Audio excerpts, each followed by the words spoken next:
esté nublado. Sabes que tengo que marchar y hecho andar por el camino, mochila a la espalda.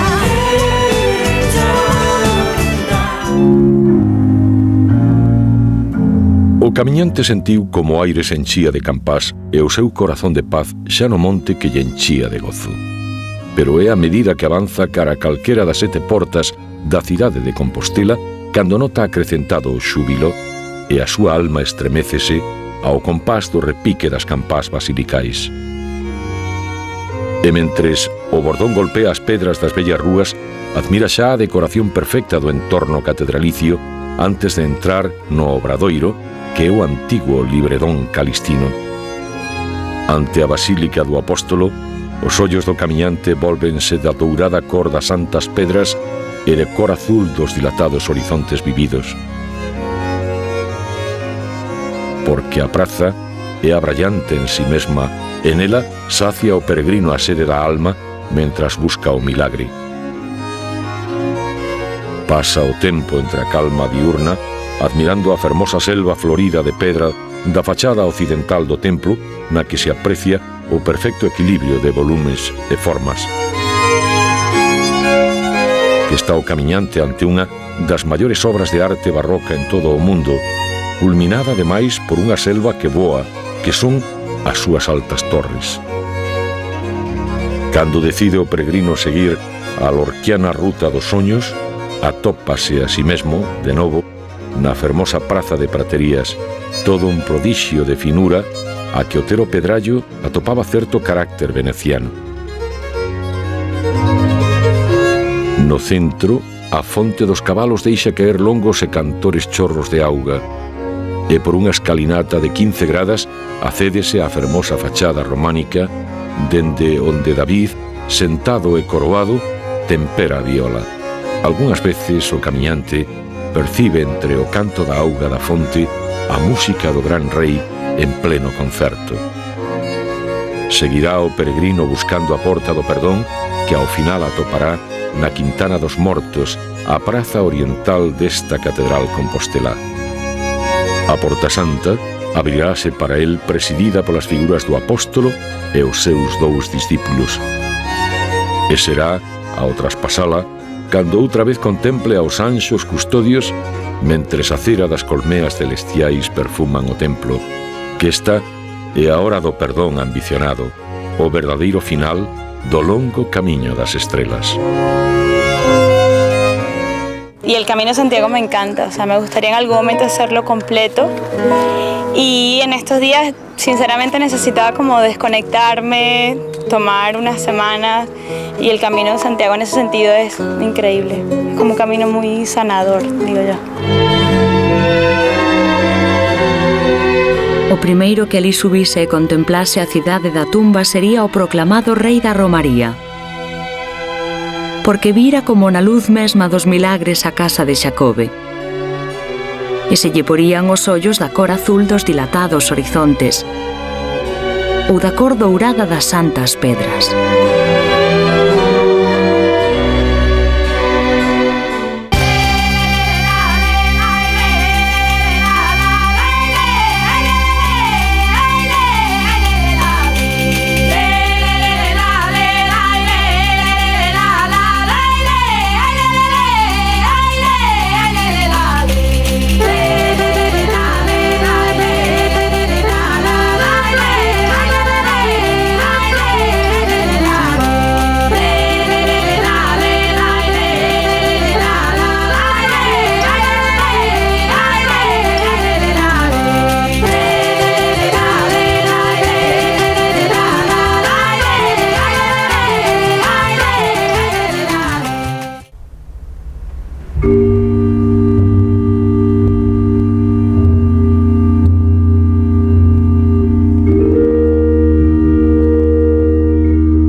Nos pés, as pegadas de moitos kilómetros. Na mochila, inesquecibles momentos vividos no camiño. No corazón, a fe. O camiñante emocionase ao cruzar a Porta Santa e o abrazo ao apóstolo esténdese aos que con el compartiron a ruta. A catedral é meta e felicidade para o peregrino, pero tamén para o viaxeiro que está ante un dos máis importantes emblemas artísticos e culturais do mundo. Sobre o sepulcro santo edificouse o altar maior e o baldaquino é semellante ao de San Pedro de Roma. A capela maior é todo un prodixio de unidade que se eleva ao ceo para encher de luz a casa de Santiago. Sobre todo, cando se escoita a oración musical dos seus órganos barrocos e o templo inúndase de intensos perfumes espallados polo botafumeiro mentres voa de nave a nave. A grandiosidade do interior do templo, en Embarcantes, aínda permite que o visitante se conmova ante a pegada secular que millóns de mans crearon no parteludo pórtico da gloria que, segundo Cunqueiro, a columna máis emocionante da cristiandade. Obra do mestre Mateo, o románico porto representa o xuízo final no que Santiago dá a benvida aos peregrinos dos que as mans moldearon esta pedra ata atopar a máxima tenrura. O camiñante cumpriu cos ritos xubilares e asistiu á misa do peregrino, pero reteno a magnificencia desta catedral do apóstolo. A magnífica xirola ábrese os novos espazos nun rosario de capelas. A do Pilar é barroca do século XVII e nela traballaron os mestres Domingo de Andrade e Fernando Casas. No grandioso retablo, Santiago Peregrino ora ante a Virxe do Pilar. De orixe prerrománico, a capela da Corticela é para Otero Pedrallo unha igrexa campesiña dentro da catedral. A portada, con 3 arquivoltas, amosa unha fermosa escena da adoración, obra dos alumnos do propio mestre Mateo. Ao viaxeiro, atrae máis o impresionante espectáculo que supón encaramarse ao tellado de pedra do templo catedralicio. Dende el, gózase dunha perspectiva moi diferente deste monumento arquitectónico e pódese medir incluso o paso do tempo a través dos numerosos engadidos que dende aquí se notan. Antes de emprender o emocionante encontro co exterior, o camiñante recordará que na Cruz dos Farrapos, na antigüedade, os peregrinos colgaban as súas roupas farrapentas para vestir as novas que lle entregaban na mesma catedral. Xa no exterior, a Catedral do Apóstolo compite en solemnidade co seu interior. As torres da fachada principal elévanse fermosas cara ao ceo como se non tiveran fin, mentre Santiago Peregrino bendice a cantos visitantes viven abrallados esta escena dende unha das máis fermosas prazas do mundo, a Praza do Obradoiro. A segunda fachada en construirse no século XIII foi a de Acibechería. É tamén a primeira que se encontraban os peregrinos que chegaban polo camiño francés, porque é aquí onde conclúe. Como xa dixemos, a portada máis antiga é a de Praterías do século XII. Está dedicada a Cristo, a súa dobre natureza divina e humana. É románica e aparece nela un rei David músico. Esta fachada é a parte esencial desta pequena e fermosa praza do mesmo nome, na que tamén chama a atención do viaxeiro esta fonte coñecida como a dos cabalos.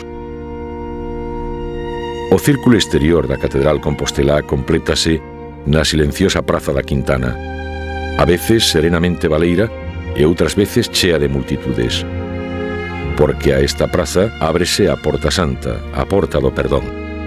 As 24 figuras que a flanquean proceden do coro pétreo do mestre Mateo, que foi desmontado no século XI. Coroando esta Porta do Perdón, Santiago Peregrino dá unha reconfortante benvida a cantos camiñantes accederon a Compostela polas rutas xacobeas.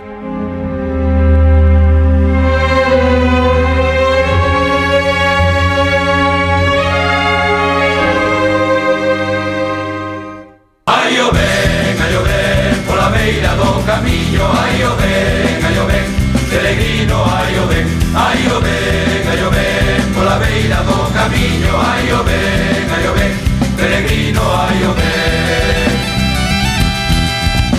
Peregrino peregrino ves de lonxe, pasiño a paso ta chega, que alegría cando enxergas as terras de Compostela. Peregrino que viñeches este ano a Compostela, Galicia, terra fermosa, recíbeche feiticeira. Minha motivação era mais espiritual, a busca de um encontro comigo mesma, pensar, distanciar da rotina, do dia a dia, do trabalho, da casa, dos filhos, tudo. E encontrar pessoas, conhecer pessoas.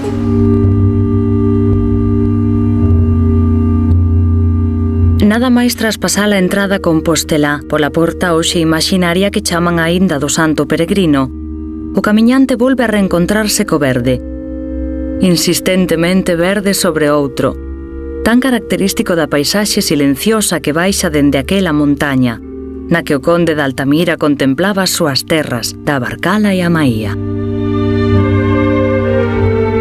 Pese ao desenvolvemento da periferia compostelá, marcado polo crecemento de núcleos como Bertamiráns, hai aínda lugares resistentes que alimentan a vida individual do país. É esta unha paisaxe cambiante, segundo o día e a estación na que a recorremos, ás veces de sol, outras de chuvia. Case sempre son estes vales de mananciais néboas que contribúen tamén a apagar a sede da terra e a vestila de tantos verdes como dicíamos. O peregrino sentirá no traxecto os límites da alma da Galicia interior, que é de néboa polas súas pluviais venas. O Tambre é o río da Maía, aínda que tamén o é o Rosaliano Sar. O Xalla salta de encoro en encoro salpicando a paisaxe de Dumbría. Faino ata chegar ao Pindo, que é o monte celta e sagrado. Dende el precipítase o vacío para chegar a Soumorrer no Atlántico. Este primeiro traxecto contaxiará o camiñante a galega dozura de vivir, que é de xeito agarimoso como será recibido en cada un destes lugares fermosos de Ames, Negreira, Mazaricos ou Dumbría. Primeiro traxecto que lle agarda tras abandonar Compostela, en busca da fin da terra.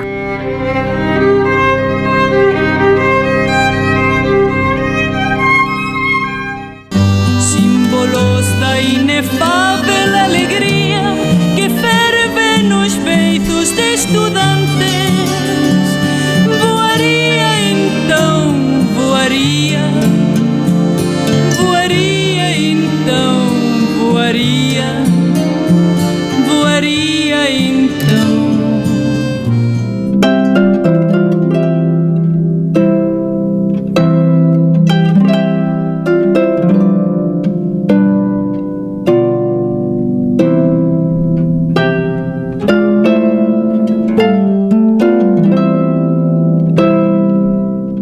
O camiñante recibe o derradeiro sol de 4 estacións para estender a fantasía da paisaxe ata o Atlántico, que se desfai na inmensa praia ou se rompe no acantilado rochoso.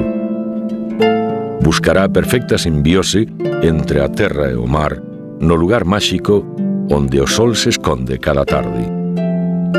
Seguirá a última senda peregrina de Fisterra e Muxía para reencontrarse coas mareas e escoitar as voces do mar. As voces de ondas que chegan como a un rumor de paz ao vello faro da fin do mundo onde a luz do ceo se concilia co espazo infinito.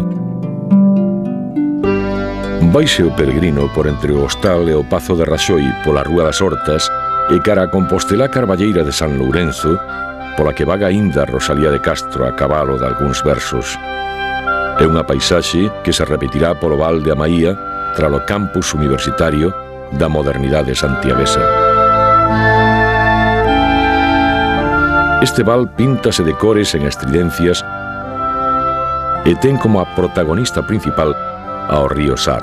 Non hai máis contrastes que o urbanismo do novo milenio en Bertamiráns. É outra paisaxe de río, tranquila paisaxe de río.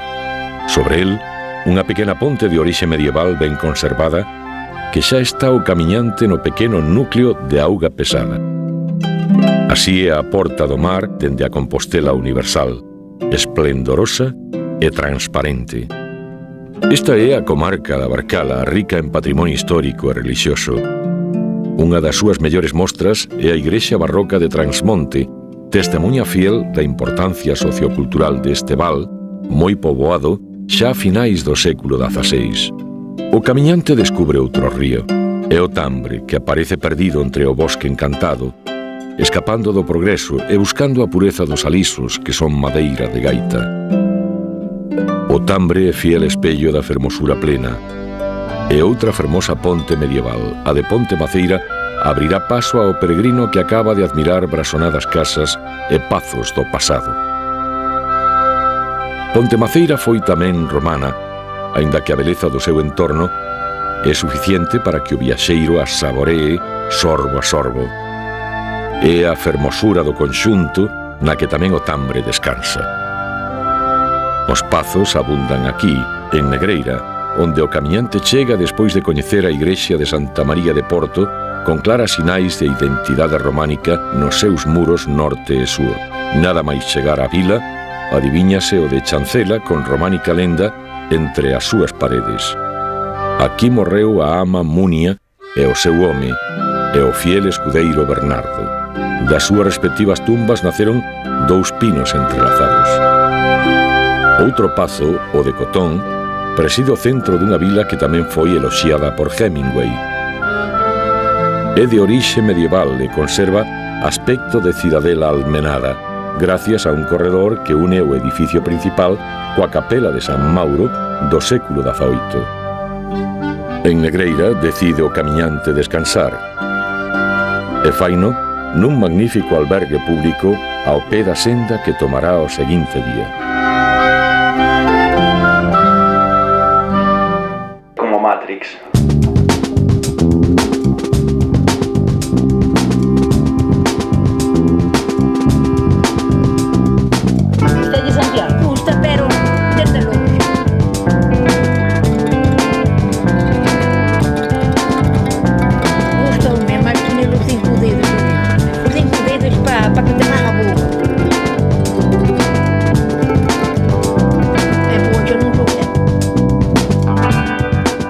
Por el camino tienes que tener tus momentos de perderte, parece que te vas a perder, pero bueno, bien. La verdad que para mí ha sido una experiencia maravillosa y estoy súper a gusto. Y no va a ser la primera vez que haga el Camino de Santiago, serán unas cuantas más.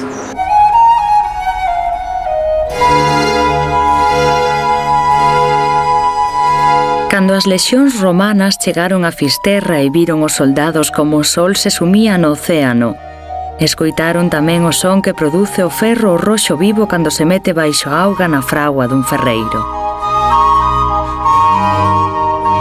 Cando os soldados de Roma se enfrontaron á néboa do río Limia, creron que estaban ante o Leteo, o río do esquecemento da mitoloxía grega. Ata que o xeneral Décimo Xuño Bruto cruzou o río e foi chamando polo seu nome a cada un dos seus soldados. Así está escrito dende hai máis de 2000 anos por Valerio Flavio, cronista de Roma. Fisterra marca o límite final e a Limia o principio da conquista de Galicia e da romanización dos povos galaicos. Un proceso cultural que durou 100 anos ata a chegada do emperador César Augusto, fundador desta provincia da Hispania. Para acadar ouro, prata e estaño, os romanos construíron 4 vías principais. A que chamaron Perloca Marítima unía Lusitania co faro de Hércules, lugar de paso e embarque da produción agrícola cara a Britania. Arrimaba ao mar, por iso sempre estaba próxima á fin da terra. As vías romanas foron a base de moitos camiños reais e sendas de peregrinos. E esta perloca marítima ben puido ser o gran itinerario turístico, porque así o indica a extraordinaria beleza dun traxecto con toda sorte de atractivos. A ría en calma, a praia serena. A lagoa da cidade sumida. O monte vixía, os verdes prados, a media montaña. O círculo máxico dos castros.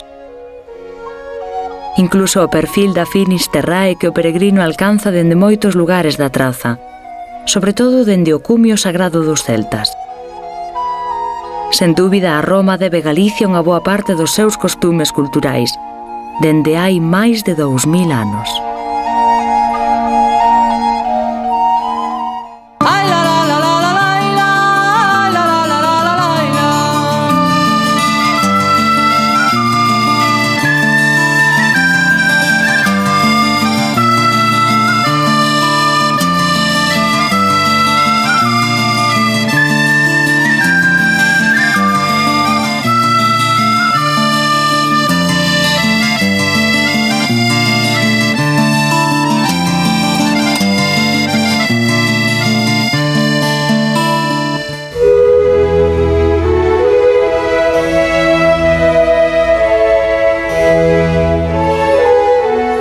Toda a comarca do Xallas e as que a rodean levan impresas as huellas dos seus antigos habitantes, os das honras quínricas. Homes e cousas están marcados todos co poderoso selo daquela rama, a derradeira, pero non por eso menos noble, das tribus célticas que acamparon sobre o solo de Europa.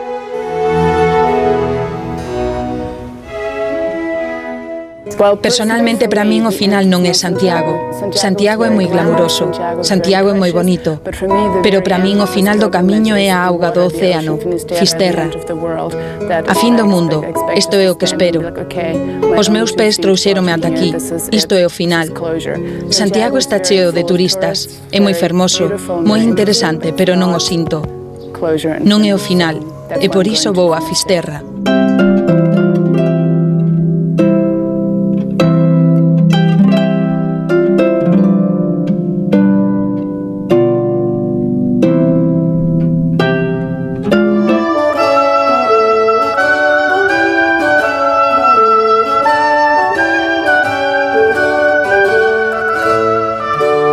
Para dicir adeus a Vila de Negreira buscaremos outra paisaxe de auga, a que crea o río Barcala, que hai que cruzar por unha pequena ponte.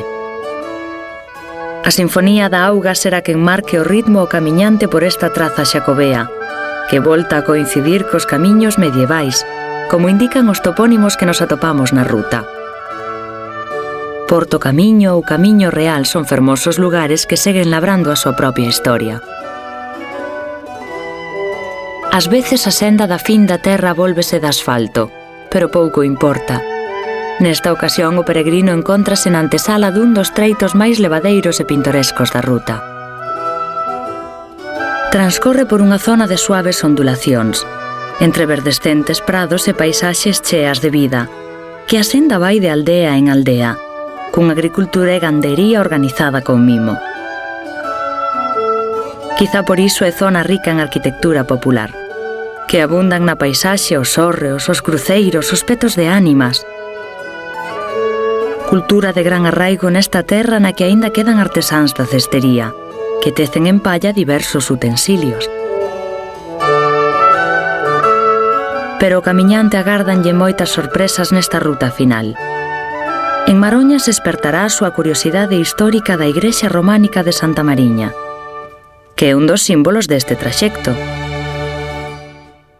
Outro emblema do camiño, este tan natural como a vida mesma, é o Monte Aro, o que hai que encaramarse para seguir a traza e para admirar a grandiosidade da paisaxe.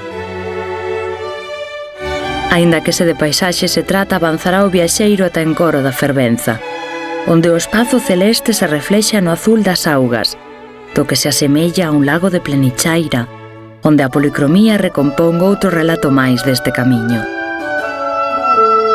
A natureza é o bálsamo contra o cansanzo que comeza a sentir aquí o peregrino, impaciente por coñecer o infinito mar da fin do mundo, do que o recordo trae a súa mente este espazo da Fervenza. Aínda lle quedan moitos quilómetros. Pero ante a vista do camiñante aparece a ponte de Mazaricos, pola que cruzará o río Xallas. Outra vez a auga nacida das entrañas da terra dá orixe á paisaxe da vida, a dos verdes prados que rodean o lugar pequeno, en ocasións dunha soa casa. Está moi preto Ponte Olveira, que é espazo de río e albergue de peregrinos. Baixa lixeiro o Xallas por entre estes arcos do século XVI. E axiña alcanza o camiñante Olveiroa, que é tamén lugar de descanso pola súa estética perfecta de lugar de soños, no que a pedra gastada se confunde coa flor da camelia. Olveiroa é tamén praza tranquila con xentes que demostran a súa hospitalidade ao viaxeiro. Gustaríalle quedar. Pero terá que seguir camiñando esta vez por un traxecto de media altura que debuxa o perfil do outro encoro, atravesando lugares renacidos pola maxia do camiño e matizados polo brillo do ceo que xa é medio mariñeiro. En Hospital fará noite o peregrino da fin do mundo, que é albergue axeitado para repoñer forzas.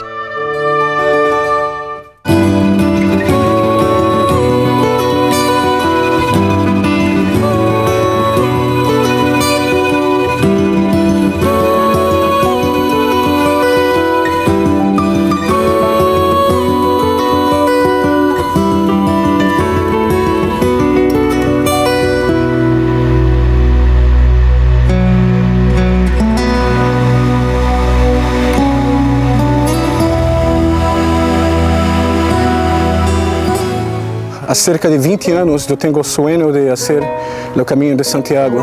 Estava esperando para arreglar meus papeles e a primeira oportunidade que tive depois foi de vir acá.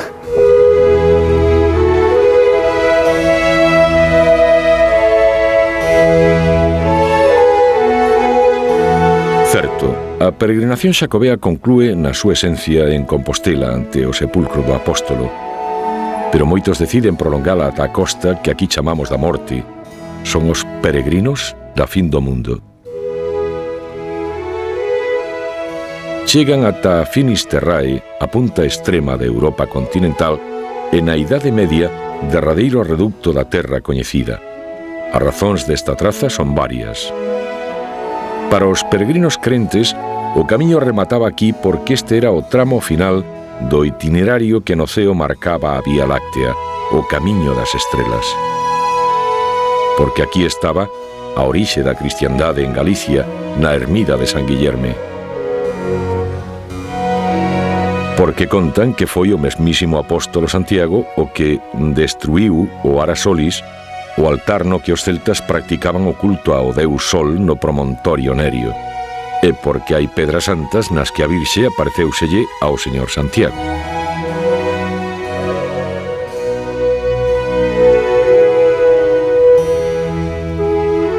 Para os viaxeiros que só buscan a serenidade e a beleza, este camiño derradeiro é unha ruta chea de vida, de fermoso contido natural, dende que deixa atrás a cidade de Compostela para atravesar os territorios da máis antiga identidade celta. Poéticos vales, santas carballeiras, pegadas da paz e da guerra. Cada paso que se dá é todo un legado de natureza ou de arte escrita na pedra. Paisaxes de media montaña e de río que conducen ao máis impresionante Atlántico coñecido, o que arremete forte contra a chamada Costa da Morte. Unha vez que o camiñante chega á inmensidade oceánica, poderá seguir o máis fermoso traxecto de aldea e mar, pintado de verde e azul, con praias interminables e acantilados onde a onda branca salta por riba de esculpidas rochas.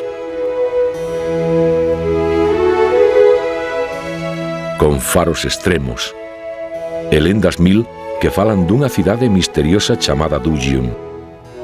E así se acaba esta ruta xacobea. O peregrino sube ata o monte do Facho para mellor coñecer o horizonte atlántico e os lugares sagrados dos nerios e dos celtas. E as dos cristiáns que seguiron a pegada do apóstolo ata a Pedra Santa. Dende alí, o descenso ata o faro incluso resultaralle descansado, que é a máis grandiosa paisaxe que coñeceu. No extremo máis extremo do faro da fin da terra, queimará por fin as roupas impuras para acadar a eternidade. Todo un rito, mentres o visitante busca a casa onde o sol se esconde, como cada tarde, polos séculos dos séculos.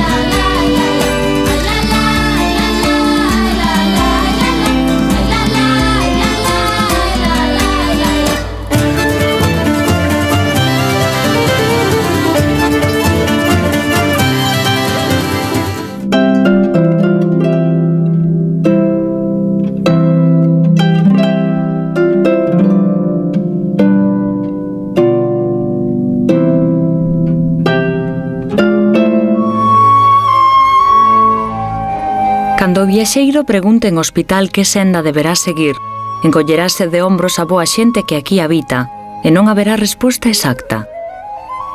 Por un lado pode ir ata Muxía e dende alí a Fisterra, e por outro pode ir a Fisterra por Cee e Corcubión.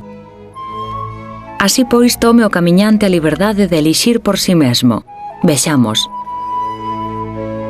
Xa ule a mar e nos guía Nosa Señora da Barca, a que guía os homes do mar de Muxía. Tomaremos, pois, primeiro esta ruta, tamén xacobea e válida incluso para chegar a fin do mundo. Xa verán. Dumbría é a primeira poboación que sae ao encontro do peregrino. En Santa Eulalia atópase o principal símbolo da tradición xacobea deste municipio. A súa igrexa do século XVII, na que os camiñantes adoitan deterse, ao igual que o fixeron dous ilustres viaxeiros, Frei Martiño Sarmiento e Manuel Murguía. En realidade, neste traxecto sucédense os pequenos templos, algúns deles románicos, como este de San Martiño de Ozón que dá a benvida aos peregrinos ao concello de Muxía. E do século XII pertenceu ao antigo mosteiro de Santa María, do que das súas posesións consérvase tamén un dos hórreos máis grandes de Galicia. A traza deste camiño de Muxía atravesa tamén os muíños, lugar que responde a este nome pola abundancia de muíños na zona.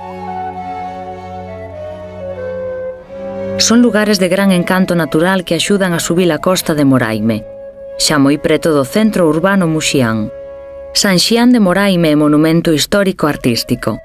Un templo románico do século XII, único resto do mosteiro máis influente de toda esta costa. O seu interior é de planta basilical con 3 naves e outras tantas ábsidas, e alberga interesantes grupos escultóricos e pinturas murais. Sen dúbida estamos ante unha das xoias do románico máis interesantes da chamada Costa da Morte. E tras Moraime o camiñante chega a Muxía, pero non ao final deste traxecto.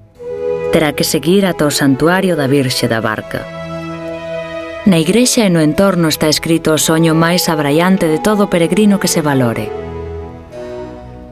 No soño de Santiago Apóstolo, apareceu a Virxe sobre unha barca da cal o mando, o casco e a vela aí están, convertidas en pedra para quen queira recoñecelos.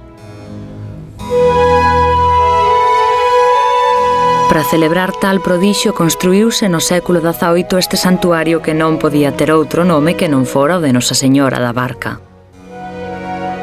No século XXI segue sendo un lugar de peregrinación, con romaría popular incluída.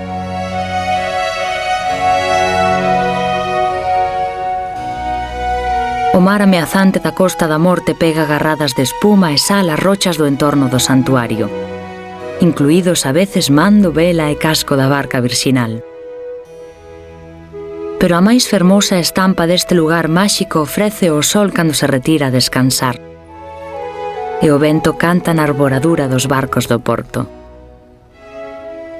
E é que Muxía é a noiva do vento.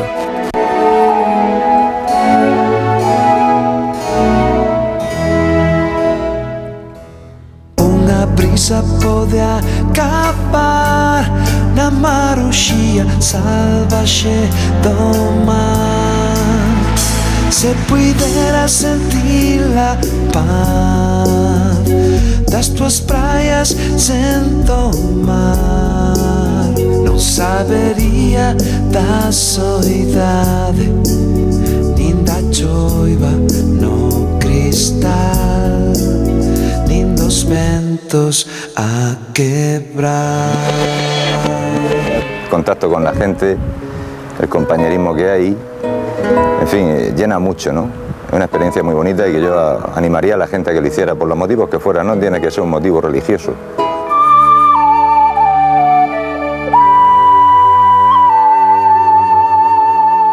Este mar é unha historia escrita nos ollos dos percebeiros, dos que as pegadas permanecen sempre nestas rochas cubertas de sal.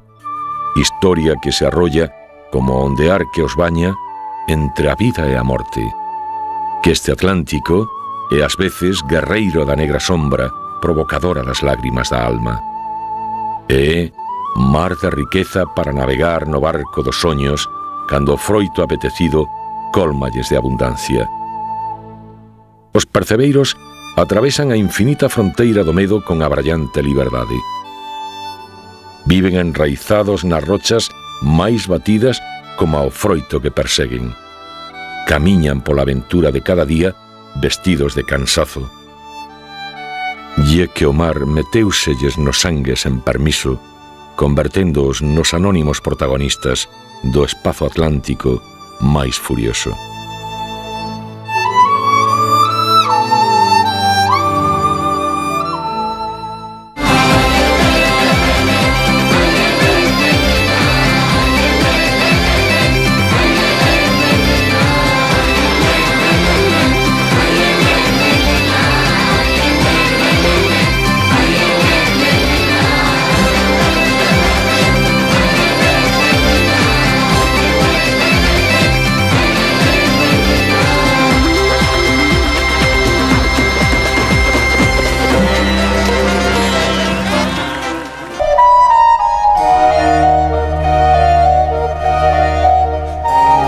Sentado fronte ao mar de Muxía sobre a Pedra Santa e co vento de cara, o peregrino síntese especialmente atraído pola espiral máxica do mar e da terra. Dende o sublime miradoiro da barca, a mata acadada, é capaz de comprender a furiosa inmensidade oceánica, que sen clemencia remete contra a rocha de fío cortante, refuxio do percebe, elevando a auga cara ao ceo e tinguindo a de branca espuma. Comprende aquí sentado o viaxeiro aquela catástrofe inconmensurable, o naufraxio de todos os invernos, a morte que sobrevoa os barcos da vida, as feridas do mar. Xa se sabe, este Atlántico é a veces a negra sombra, pero as máis é a costa da vida. Así a ve dende o alto do outeiro o camiñante curioso que busca a postal máis mariñeira desta vila de Muxía, na que ata o vento se calma. Subido ao monte do Corpiño, o peregrino ve como o sol se esconde no horizonte infinito, máis aló de Cabo Vilán, que tamén é faro, faro de vida. Din que os faros de aquí calman a furia das divindades, e por iso o seu entorno é lugar sagrado de recoñecida antigüidade. Os faros desta costa da vida son o prodixio natural, estremecedoras marcas na paisaxe e miradoiros da inmensidade litoral, tan dura e inhóspita que crea adición. Algúns incluso invitan a bailar o camiñante, cando cae a noite. Descubrirá tamén o viaxeiro dende o monte do Corpiño que Muxía ten outra costa tranquila para compartir con Camariñas. Camariñas é vila posuidora de encanto irresistible, e ata ela hai que chegar navegando ou bordeando o espazo da ría. Camiñar estas ribeiras e mirarse en augas azuis e cristalinas que se balancean en praias propias de outras latitudes. Na do lago o compás das ondas escoítase por unha caracola o cántico doce das sereas. É a praia Serea, de area fina, tostada polo sol que non queima. Pouco tardará en encontrarse co Río Grande e o cruzalo xa estará Camariñas camariñando co seu fulgor portuario e os seus barrios de sabor mariñeiro. Buscará o viaxeiro a paisaxe de Cabo Vilán, que dende a distancia aparece entre as aspas dos novos muiños de vento. Dende o lugar onde descansan 172 mariños ingleses que naufragaron no buque Escola Serpent, aló polo ano 1890. A serra forcada é quen marca o paso ao peregrino que se quedará ensimesmado no espazo da enseada do 13. Paisaxe poderosa nacida á sombra do faro Vilán, que mereceu ser espazo nacional protexido. A sombra do Vilán, o viaxeiro decidiu xa seguir a ruta da fin do mundo, tamén a través das sendas desta costa da vida.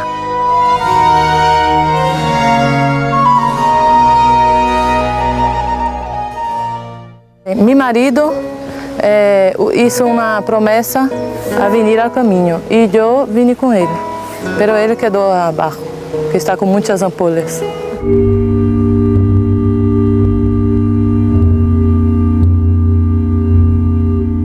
E ollando Carlos o ceo viu un camiño de estrelas que comezaba sobre o mar de Frisia e iba sobre Alemanha e Italia. e Francia e Aquitania, e dereitamente por medio de Gascuña e de Navarra, e por España adiante. Iba a afinar naquel lugar de Galicia onde o corpo do apóstolo Xacobe xacía agochado.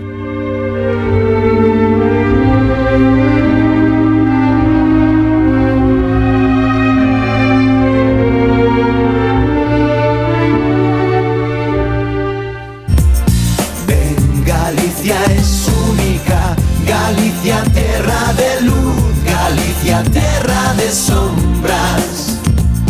Ven, Galicia es única.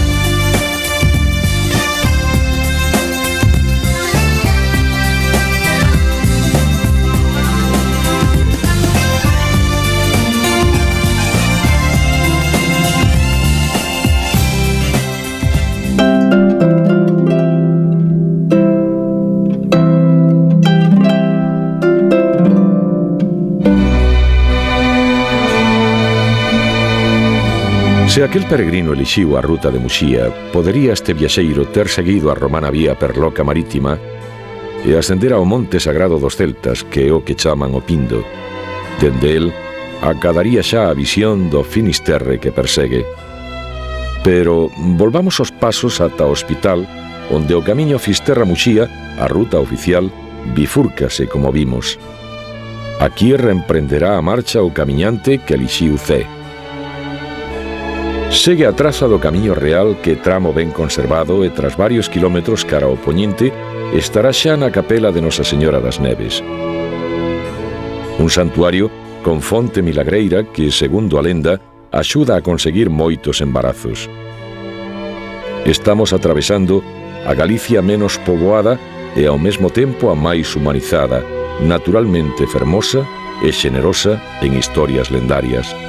Outra fonte de augas curandeiras preside a entrada a esta capela de San Pedro Mártir. E segue o camiño sendo de pedra cara ao alto do cruceiro da Armada, onde o camiñante descansará o corpo ao mesmo tempo que presinte xa entre a bruma o perfil da fin da terra. Ao descender, coa mirada posta no mar aínda lonxe, chegará a Cee, que é vila moderna, epicentro comercial desta comarca, pero capaz de conservar o seu patrimonio histórico. En Cee chamará a atención do peregrino esta a súa igrexa parroquial do século XVI, con claros signos góticos, o Pazo de Cotón, residencia dos Carantoña, do século XVIII, e o edificio museo da Fundación Blanco Lema, emigrante en Cuba e benfeitor do municipio. Vai rápido o camiñante no último traxecto desta etapa que se propuxo, que a paisaxe